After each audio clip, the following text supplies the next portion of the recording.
Apply-Degger. Heidegger's thinking in Being and Time explained. With Simon Critchley.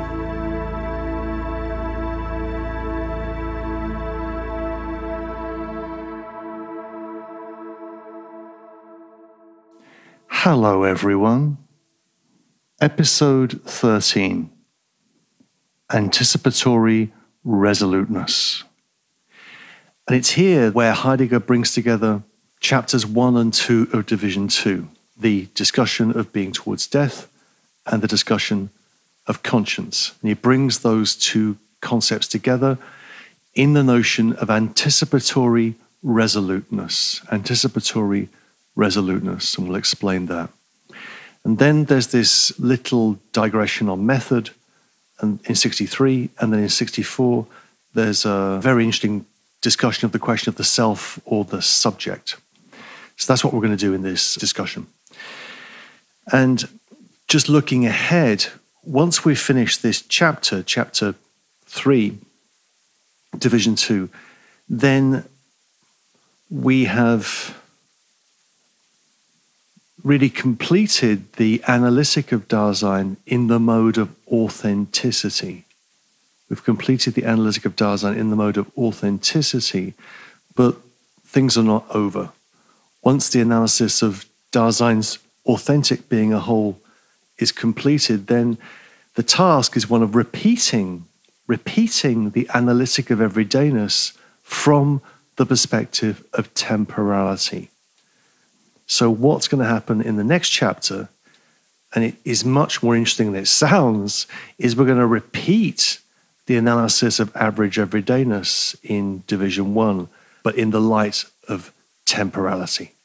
We'll also ask the question, why is this repetition necessary and what is it? Okay, 61 lays out the basic problem of the chapter, which is how we bring together the concepts of anticipation and resoluteness. And the way Heidegger puts this on page 349 is he says, what do death and the concrete situation of action, of taking action, have in common? What do death and the concrete situation of taking action have in common? Death, being towards death, anticipation, the concrete situation of taking action, resoluteness, how are those two things to be linked? So the task of 62 is the putting together of the outcomes of chapters 1 and 2. Now, remember that the two problems that were driving the analysis in Division 2, the two problems left over from Division 1 that Heidegger initiates Division 2 with, are authenticity and totality. How do we get Dasein into our grasp as a whole? And how do we do so authentically? This is achieved with the notion of anticipatory resoluteness.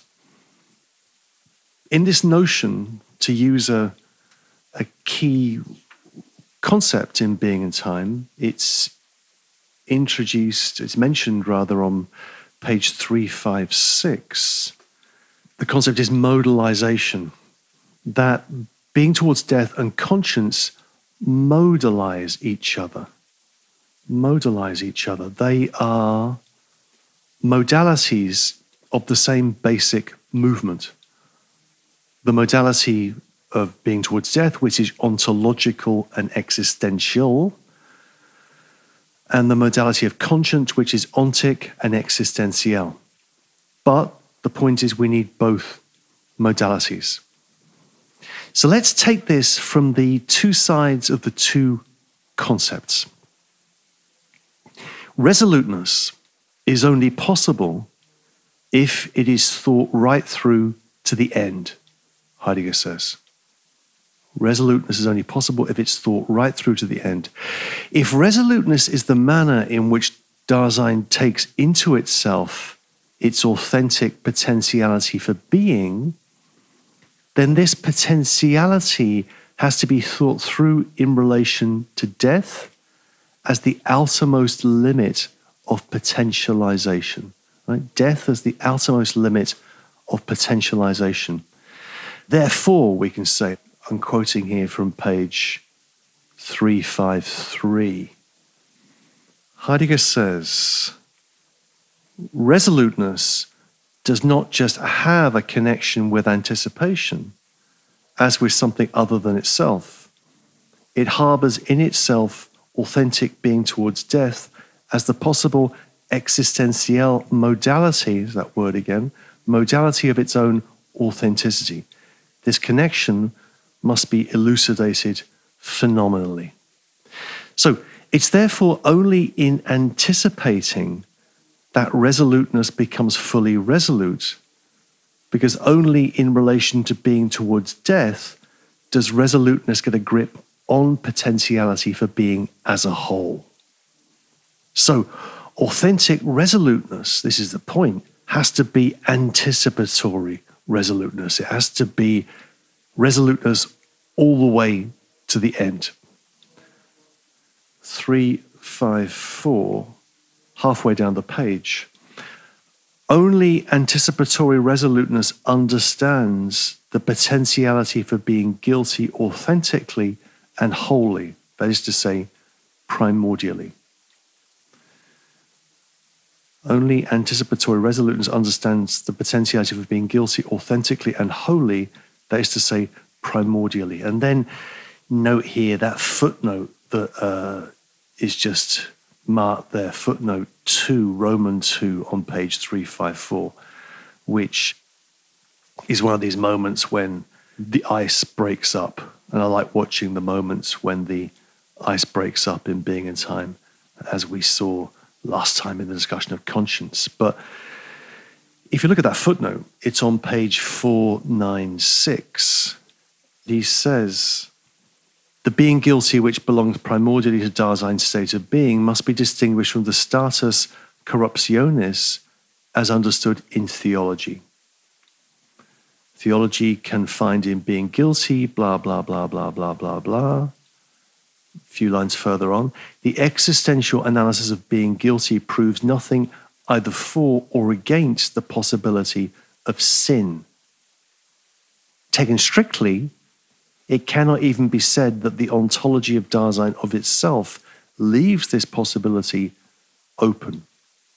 For this ontology, as a philosophical inquiry, knows, in quotation marks, in principle nothing about sin. It's a strange footnote. What's it doing there? It seems to be in the wrong chapter. This should have been in chapter 2. It should have been in the last chapter, maybe. Heidegger says that the analysis of being guilty says nothing either for or against the possibility of sin. And then he adds, taken strictly, streng genommen, as they say in German, and, phenomenology is a rigorous science, a strenge Wissenschaft, then taken strictly, the ontology of Dasein as philosophical inquiry knows nothing about sin. This is a very peculiar pronouncement. So sin is not a rigorously philosophical concept, Heidegger seems to be saying. But if that's the case, if sin is not a rigorously philosophical concept, then could we say that falling or guilt or anxiety are rigorous philosophical concepts? I think it's an open question. And I think, although this would be a separate discussion, which I have pursued elsewhere in a book I wrote called The Faith of the Faithless, I think that Heidegger could be said to be offering a redescription of original sin in his analysis of guilt. Anyway, let's pick it back up on page 355. We're still in paragraph 62. Resoluteness discloses the primordial truth of existence. Resoluteness discloses the primordial truth of existence. To such truth, there must correspond a holding for true, Heidegger says, a holding for true. And this holding for true constitutes a being certain, Heidegger says. Being certain there in German, this is on 355, you can see it about a third of the way down the page, is gewiss sein, being certain. And Heidegger here is running together a number of things. He's running together the link between conscience as Gewissen and certainty as Gewissheit, as death is something of which Dasein is certain. This means that resoluteness must be constantly certain of death. Right? There's an appeal to certainty here, which is linked at the level of language to conscience, right? Gewissheit, Gewissen. On 356, Heidegger writes, this is about 5 lines down on 356, since resoluteness is constantly certain of death, in other words, since it anticipates it, resoluteness thus attains a certainty which is authentic and whole. What this means is that the certainty of resoluteness consists in the constant reiteration of its being towards death, of its finitude. And this is what Heidegger seems to mean in this passage by the allusion to repetition. Right? Repetition, which in Heidegger's German means something also like fetching back, right? To fetch something back. Authentic resoluteness is the repetition of the certainty to itself of death. Authentic resoluteness is the repetition of the certainty to itself of death. 355, 3 lines up from the bottom. Heidegger writes, on the contrary, this holding for true, for Wahrhalten, as a resoluteness holding oneself free for taking back, is the authentic resoluteness which resolves to keep repeating itself. Thus, in an existential manner, one's very lostness in irresoluteness gets undermined. This is the point. Authentic resoluteness is the repetition of the certainty to itself of death, right? So the way in which Dasein comports itself is through and as repetition. That's the key point. Repetition is absolutely central here. And I've got a lot more to say about the question of repetition, but just one kind of pop cultural reference because I like these things. I'm thinking here, I'm a fan of The Fall, F-A-L-L, The Mighty Fall, and their lead singer, Marquis Smith, who left us not that long ago. It's a very early song by The Fall called Repetition. It's from, I think, their first album, Live at the Witch Trials. The 3 R's, the 3 R's, the 3 R's, which are not reading, writing, arithmetic, but they're repetition, repetition, repetition. So for Heidegger, the way in which we maintain our resoluteness up to being towards death is through the repetition of ourselves to ourselves. And I want to come back to that thought later on. Okay, but that's just looking at things from the side of resoluteness. Resoluteness has to be certain, take conscience into itself and repeat that.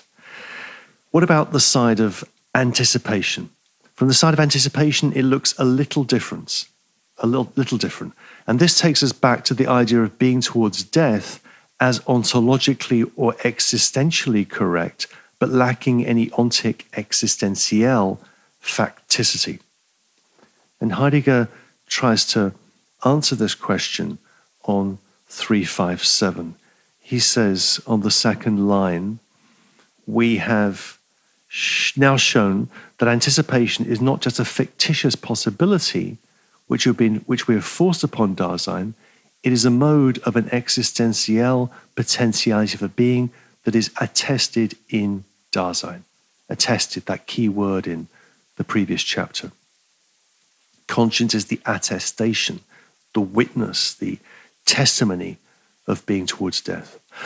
A mode which Dasein exacts of itself, if indeed it authentically understands itself as resoluteness. Anticipation is not some kind of free-floating behavior, but must be conceived as the possibility of the authenticity of that resoluteness which has been attested in an existential way, a possibility hidden in such resoluteness and thus attested therewith.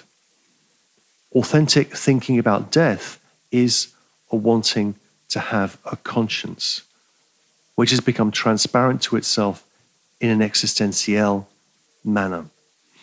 And he makes a similar point a couple of lines further down, where he says, the question of the potentiality for being a whole is one which is factical and existential. It is answered by Dasein as resolute. So anticipation, being towards death, is ontologically correct.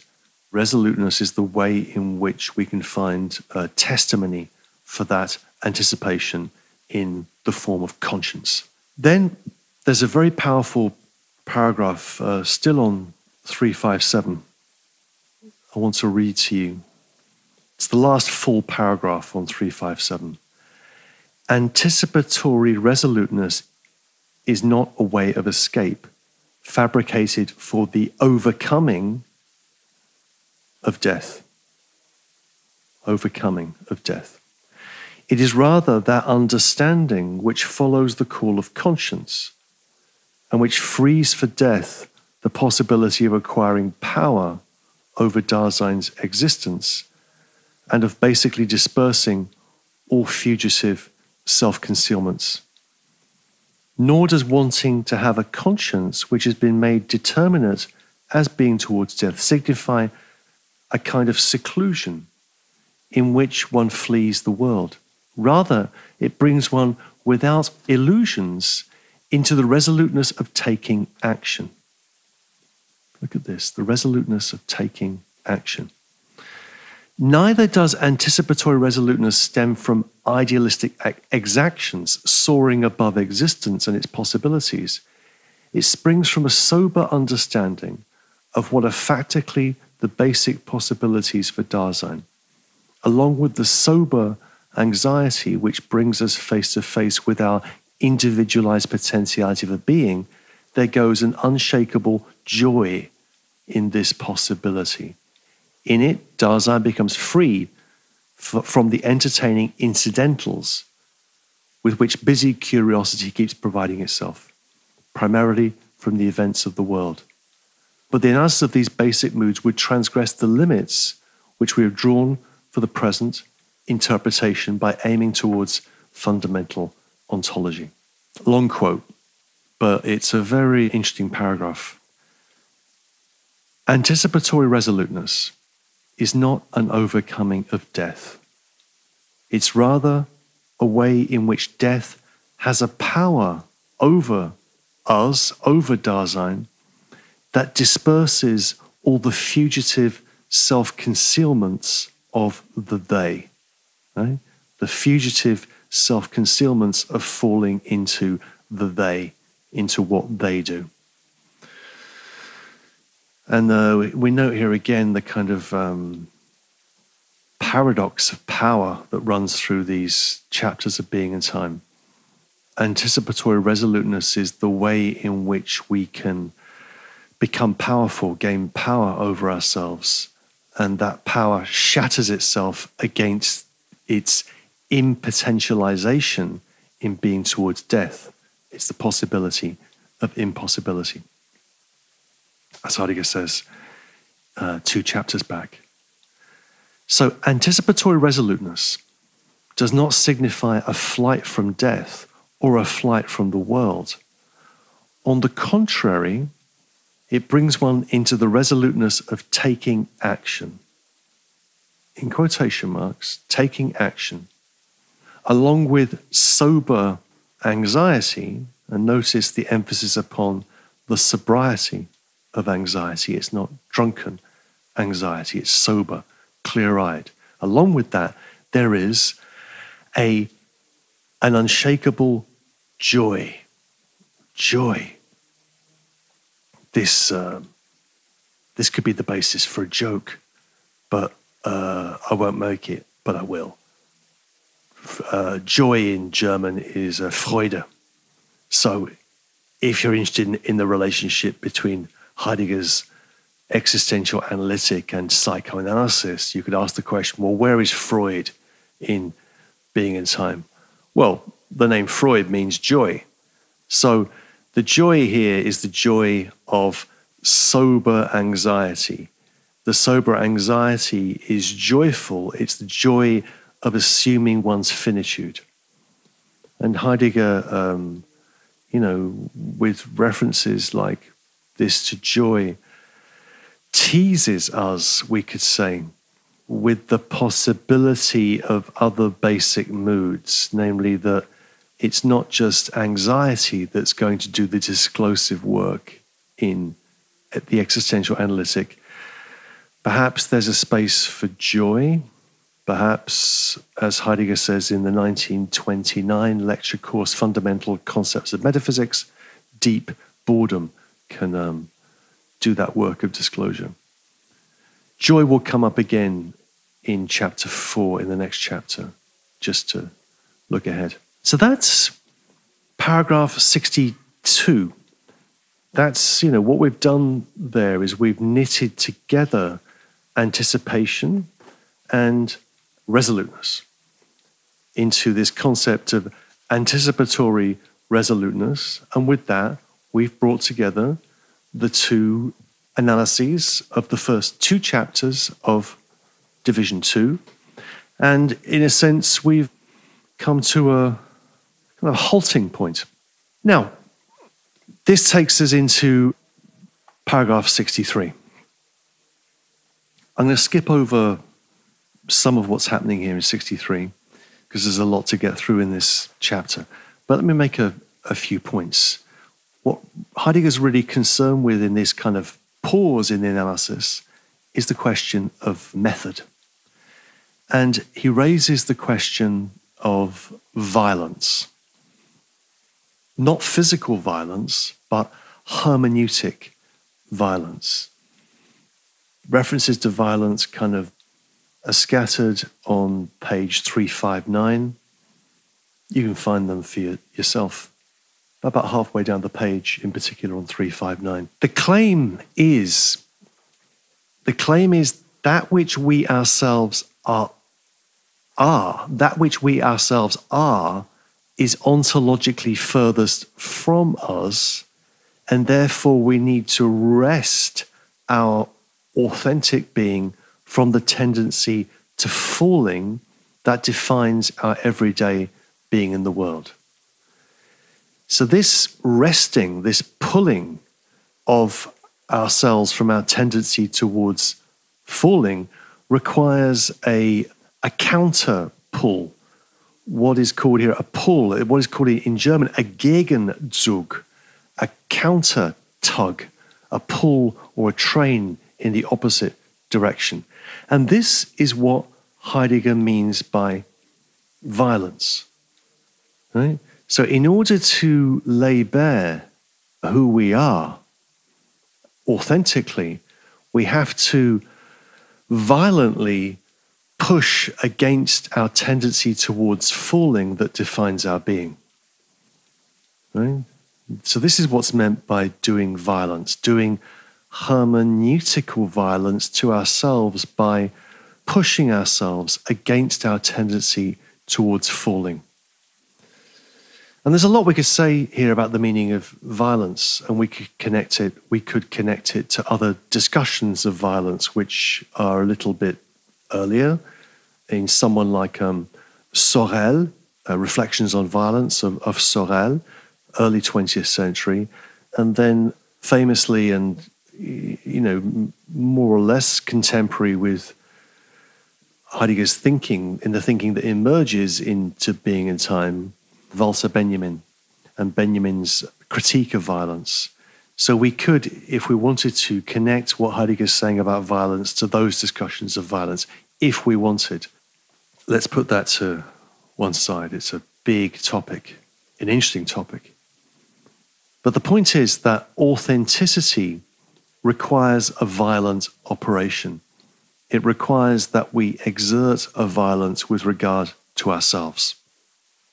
We could think about other contexts in Heidegger's work where he talks about violence. One context in particular is a book called Introduction to Metaphysics, which is very important for all sorts of reasons, notably its discussion of the Antigone, and in that book, Introduction to Metaphysics, Dasein, us, the human being, is understood as the violent one, as the one who wrenches free from the they, wrenches free from the rabble, the one who becomes uncanny, who pushes out into nothingness.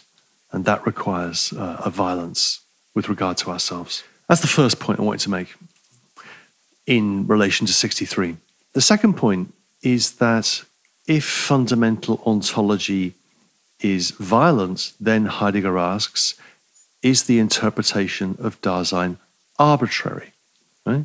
If Heidegger's analysis is violent, well then does it mean it's just arbitrary? Heidegger's just forcing this on us. Heidegger takes this up on 360.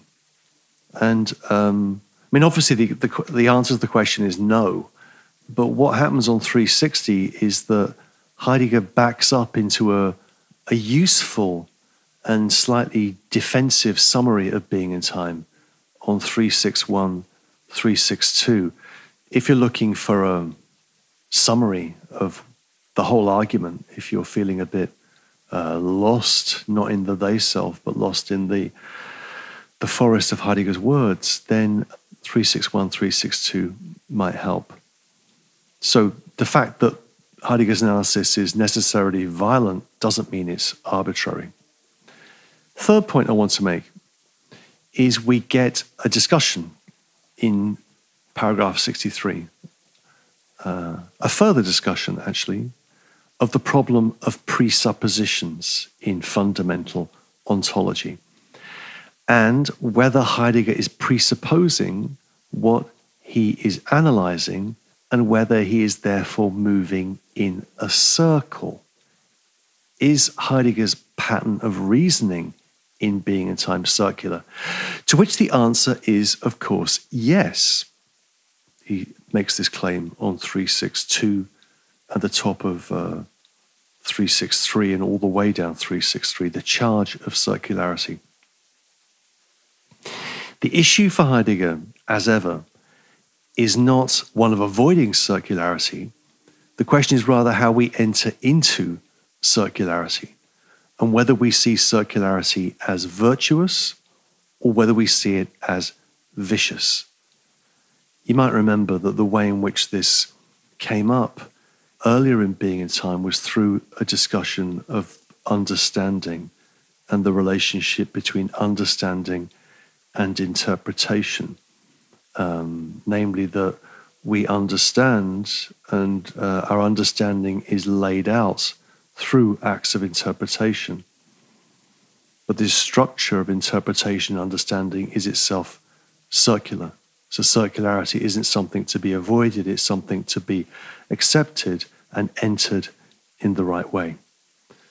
So on 363, second line at the top of the page, Heidegger says, we cannot ever avoid a circular proof in the existential analytic because such an analytic does not do any proving at all by the rules of the logic of consistency.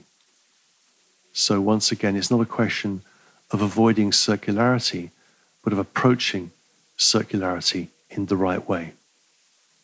Throne projection is a circle.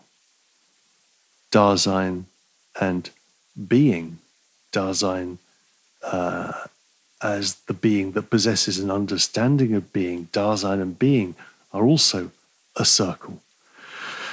Heidegger's thinking is virtuously circular. That will do for 63. Let's move on to 64. Care and Salford. So this is where we get the most detailed discussion of the concept of the subject or the self in being and time. And you might remember that I discussed this in an earlier lecture, an earlier episode. I think it was episode 4, when we looked at the at being with, that Dasein is not just being in the world, but it's also being with others. And I think I said back then that the subject or the self is a kind of internal limit or a kind of frontier in being and time, which is continually crossed. Namely, the subject, the self, is a concept that Heidegger wants to avoid on the one hand, because it always entails some kind of metaphysical thinking, and it's a concept which he reinstates, right? So the subject is something both avoided and reinstated. So this concept of the subject is a kind of internal frontier in the book. So this is the issue in 64. The unity of the care structure lies in the unity of the self. A self which is first and foremost characterized by mindness. Right? Mindness. Yet how do we conceive this unity of the self? Well, the obvious answer is existentially. Right? Our unity, such as it is, must be conceived of existentially. But there's a problem here, which we'll get to in a moment. So Heidegger begins in 64. This is his point of contrast in this paragraph, which is very interesting. Contrasts his approach to that of Kant in the Critique of Pure Reason.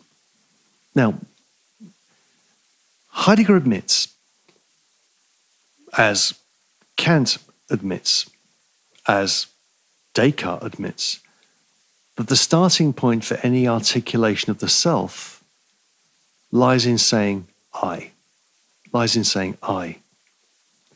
The way Heidegger argues this, as we saw at the beginning of the existential analytic, is through the concept of mindness, the first concept we're introduced to. So, if we think of Kant, Kant's notion of the self says I, it says I think, and the I think is that which must accompany all my representations. Right? The I think must accompany all my representations, Kant says. The argument that Heidegger makes with regard to Kant is very simple. On the one hand, Heidegger says, Kant is true to the phenomenal content of the I. Or, as Heidegger says on page 366, Kant's analysis arises from a genuine pre-phenomenological experience. That phrase is bang in the middle of 366. Kant's analysis arises from a genuine pre-phenomenological experience. So, that's good. Yet, on the other hand, Kant interprets this content, this pre-phenomenological experience of mindness, interprets this content in relation to the wrong ontology. So Kant has the right intuitions with the wrong ontology. Of course, the wrong ontology for Heidegger is the ontology of the present at hand. The ontology of the present at hand. As such, and as always in Heidegger's reading of Kant, Kant almost pulls clear of the tradition. This is the way Heidegger reads Kant. He almost pulls clear of the tradition, but falls back into it nonetheless. Right? It's a bit like that famous line from The Godfather, you know? Just when I got out of the mob, they pulled me back in. They pulled me right back in. It's that feeling of just being, you're trying to leave the tradition and they pull you back in. But let's look at the detail a little bit more here. This is 366. Let me see if I can find the quote. Yes, 3/4 of the way down the page on 366. Heidegger writes, Kant makes a more rigorous attempt than his predecessors to keep hold of the phenomenal content of saying I. Right? So far, so good. Yet, even though in theory he has denied that the ontical foundations of the ontology of the substantial apply to the I, he slips back into this same inappropriate ontology. Right? Keep that quote in one half of your mind and then put the next quote in the other half of your mind. It's on 367. Kant grasps the phenomenal content of the I correctly in the expression I think, or if one also pays heed to including the practical person when one speaks of intelligence in the expression I take action. In Kant's sense, we must take saying I as saying I think. Kant tries to establish the phenomenal content of the I as res cogitans, as thinking substance, thinking thing. If in doing so he calls this I a logical subject, that does not mean that the I in general is a concept obtained merely by way of logic. The I is rather the subject of logical behavior, of binding together. The I think means I bind together. All binding together is an I bind together. So let's keep those two quotes in mind. I don't know what you know. Obviously, I don't know that in general, but I don't know what you know about Kant. And I don't know if you're familiar with the concept of the transcendental unity of apperception in Kant. It's a much more simple thought than it sounds. The transcendental unity of apperception is something which is logically deduced by Kant from the fact of experience. The problem here, as many of you will know, is the problem that's set by David Hume, right? Edinburgh's favourite son, or one of them, David Hume. David Hume sets Kant a problem in relationship to what we now call personal identity.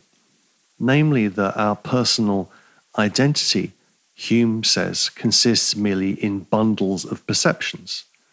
Bundles of perceptions which do not seem to be gathered together into any unity, into any kind of substantial idea of the self. Now, Kant accepts Hume's challenge, right? That we are made up of bundles of perception, of episodes which from different times, different periods, which appear to be attached to the same person without us being able to kind of prove that there is a substantial, real person inside of us. The way Kant makes the argument is that in order to explain the fact that experience is bound together, experience hangs together, our experiences are our experiences. In order to explain that, we have to logically presuppose a transcendental unity of our perception. We have to logically presuppose that these experiences are happening to a self, but we cannot know that self in the way that someone like Descartes claims to know that self. Let's look at the outcome of this analysis. This is the quotation in the middle of page 367. Heidegger writes, Kant's analysis has two positive aspects. For one thing, he sees the impossibility of ontically reducing the I to a substance. For another thing, he holds fast to the I as I think. Nevertheless, he takes this I as subject again, and he does so in a sense which is ontologically inappropriate. For the ontological concept of the subject characterizes not the selfhood of the I qua self, but the self-sameness and steadiness of something that is always present at hand. To define the I ontologically as subject means to regard it as something always present at hand. The being of the I is understood as the reality of the res cogitans. And there's a long footnote which follows from that. So, if you like, one cheer or maybe two cheers for Kant, but decidedly not three cheers for Kant. Kant hangs on to the phenomenal, the pre-phenomenological experience of the I think. And the great virtue of Kant's approach is that for Kant there is a cogito without an ergo sum. Right? There is an I think without a therefore I am. Namely, that the fact of the I think does not entail for Kant any claim to the substantiality or reality of the self as a metaphysical entity. And that claim about the I think in Kant as a subject which is defined through the activity of thought is the concept that Kant's most brilliant and influential successor, Fichte, will develop in his Science of Knowledge, the Wissenschaftslehre, when he talks about the subject as an activity. Right? So the I is I in Fichte.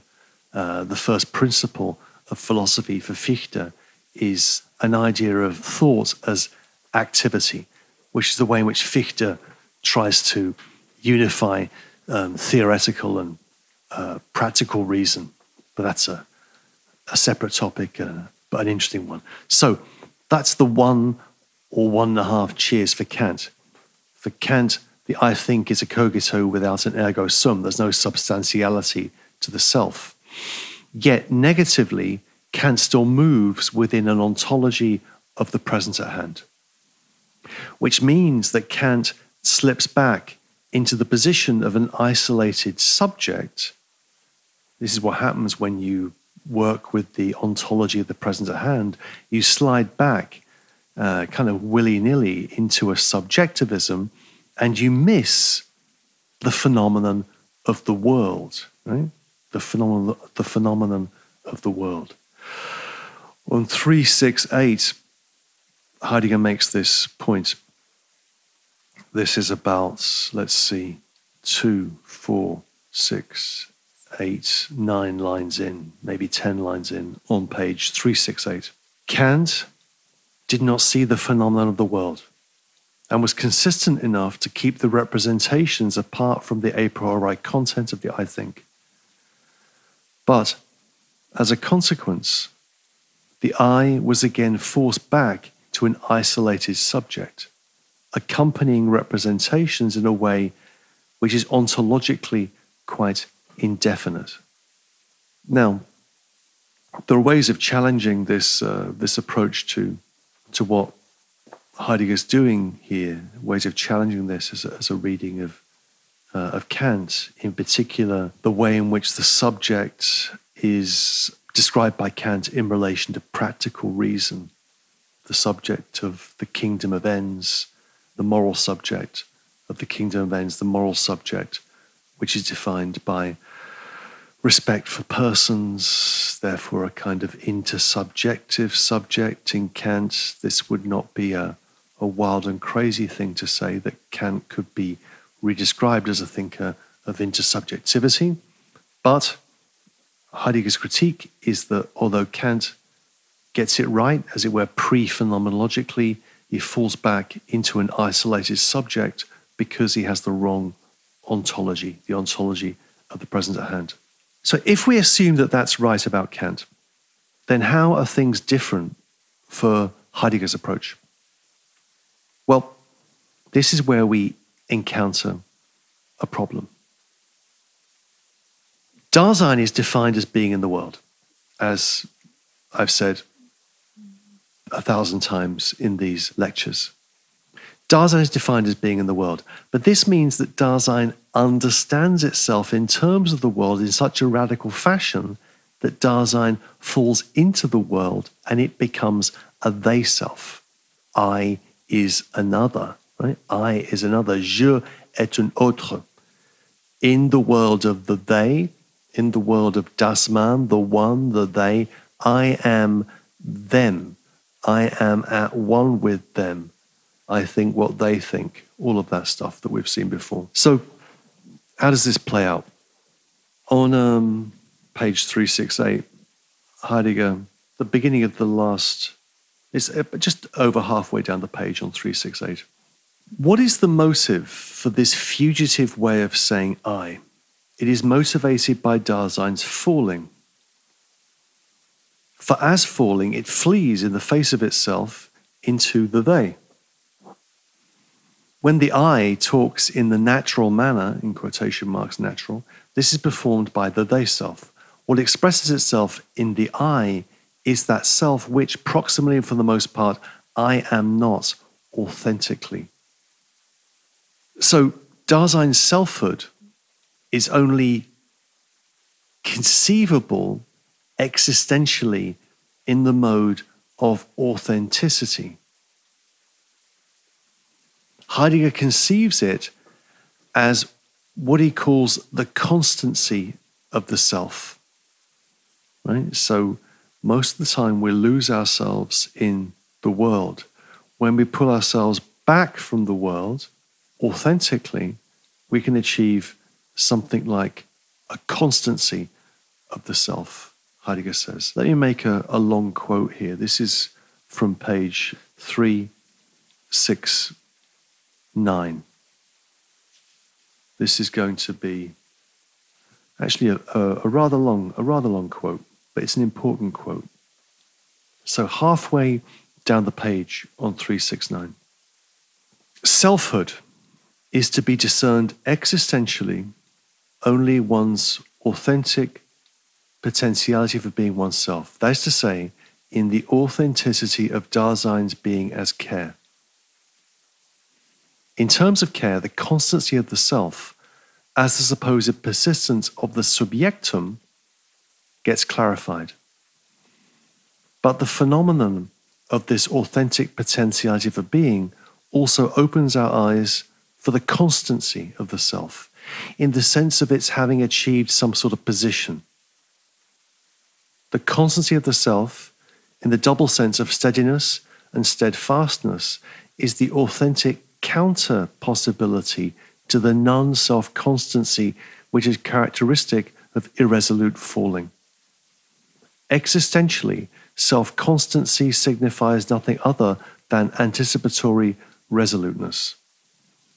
The ontological structure of such resoluteness reveals the existentiality of the self's selfhood. Dasein is authentically itself in the primordial individualization of the reticent resoluteness which exacts anxiety of itself, as something that keeps silent. Authentic being oneself is just the sort of thing that does not keep on saying I, but in its reticence, it is that thrown entity as which it can authentically be. Interesting quote. The persistence of the self does not get referred to any notion of the subject. the subject as hypokaimenon, as subjectum, as ground, as foundation, as metaphysical first principle. The persistence of the self is simply the experience of Dasein's anticipatory resoluteness. The self is constant insofar as it manifests itself as the counter possibility or even violent counter thrust against irresolute falling. Right? This goes back to this idea of this counter tug. Right? The constancy of the self manifests itself in a violent counter thrust against irresolute falling, in wrenching ourselves away from the they. So Dasein is constantly itself in the reticent resoluteness that is its anxiety as something or someone silent that does not just keep on saying, I, right? Rather, the constancy of the self does not consist in endless stories about me and myself and I, but consists in the silent resoluteness of action in a situation. Right?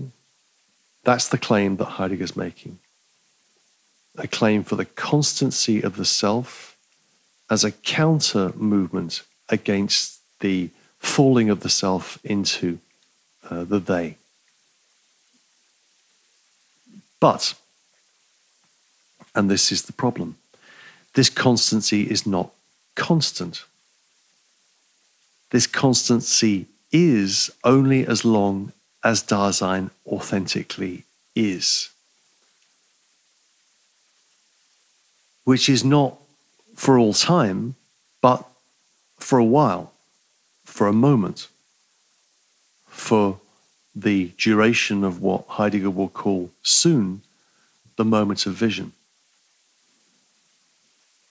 Maybe you can begin to see the problem that is appearing at this point in our analysis of Heidegger, is that the cost of giving up any substantial notion of the subject, any metaphysical concept of the subject, is that the self becomes defined in terms of the unity and constancy which it ever only fleetingly is. Right? The rest of the time, it is not itself, but falls. Proximally, and for the most part, Dasein is inconstant. Right? I fall to the world. I am proximally, for the most part, an inconstant self that only becomes constant when I become authentic. Think about this, because it's an interesting philosophical thought, an interesting kind of existential and personal thought. In what does the unity or constancy of the self consist? Think about the idea that Kant was true to the phenomenal content of the I, the appearance of the I think to itself, but false in attributing that content to a self defined in terms of the ontology of the present at hand. For Heidegger, we must think the unity of the self existentially, without reference to any substantial, any substantialist ontology or any reference to God. The self consists in nothing else but its performative self-affirmation. Right? The self consists in nothing else but its performative self-affirmation. A little like the subject in Descartes, which is also a performance, the performance of Descartes' thinking in the Meditations and the Discourse on the Method. But that is done in the mode of the present at hand. That is done in the mode of Vorhandenheit. Heidegger's trying to present, show the consistency of the self through the anxious, resolute certainty of itself in conscience. Of course, to solve the problem of self-constancy, Descartes had to introduce the idea of God and the doctrine of continuous creation. Okay, so if we think about Descartes, think about this problem in a slightly different way. So for Descartes, everything can be doubted. I shall proceed towards the destruction of all my opinions, blah, blah, blah. But I cannot, and I can doubt everything, but I cannot doubt the existence of the doubter who doubts. And doubting is thinking, and there is a thinking thing, there is a doubting being, and that thinking is what my existence consists in. So that's the proof of the cogito. But what happens when the cogito sleeps? When the cogito has is distracted? Let's just say when it sleeps. Well, when I'm sleeping and I'm not thinking, am I therefore non-existent? Well, this is one of the reasons why Descartes makes the appeal to God. God is that being who underwrites the constancy of myself. So my cogito, my I think, is underwritten by the constant activity, the constant presence of God. And this was the doctrine of what was called continuous creation, that God is continuously creating and recreating the universe and therefore underpins us. So for Descartes, this is the thought, our self-constancy doesn't just consist in the performance of my saying, I think, therefore I am, but consists in the fact that I think, therefore I am, rests upon the power of God. Heidegger is trying to solve the problem of self-constancy without reference to God, which means that he is in Descartes' dilemma in the Meditations, namely that the only unity of the self consists in the act whereby it asserts or performs that unity. It performs that constancy. For the rest of the time, the self is inconstant and is lost in the they-self. In other words, there's no deus ex machina, there's no God we can pull out for Heidegger like there is for Descartes. And let's say that that's right. Let's say that Heidegger's right. We ourselves, in some way, we most of the time we fall to the world. We're distracted. We're asleep. We're watching television. We're drunk or whatever. And our self-constancy consists in our resoluteness for Heidegger. Resoluteness thought all the way to the end in relationship to our being towards death. Once we lose the idea of God or the idea of any substantial underpinning of the self, then we're left in the following position. The constancy of the self consists in nothing more than the act whereby the self affirms itself in anticipatory resoluteness and in the repetition of that act. Right? The self is only the performance of itself. The self is a performative self. We're only authentic, only constant for the time we decide to be resolute. For the rest of the time, we fall. For the rest of the time, the self is not itself. As we will see in the next chapter of Being in Time, Temporality and Everydayness, the self that does not repeat itself, the self that forgets and is no longer a self, is a self which is an inauthentic self. The self is constant only in and through repetition. Only in and through repetition. And that's why Heidegger writes on page 355, way back in 355, anticipatory resoluteness which resolves to keep repeating itself. Anticipatory resoluteness which resolves to keep repeating itself. So Heidegger's position on the self is that we are selves. We have the possibility of a constancy of the self insofar as we anticipate a being towards death, and we internalize that through our resoluteness. But once that self-constancy is released through falling to the world, then that self-constancy dissolves. And we're nothing more than that. We're nothing more than the acts, the performances that we undergo. There is nothing outside the performance of ourselves and the assurance that we give ourselves when we're being ourselves, that we are those selves. The rest of the time, we fall, we flee, we disperse. Okay, that will do. I'm going to come back in the next episode and complete this chapter with a discussion of ecstatic temporality.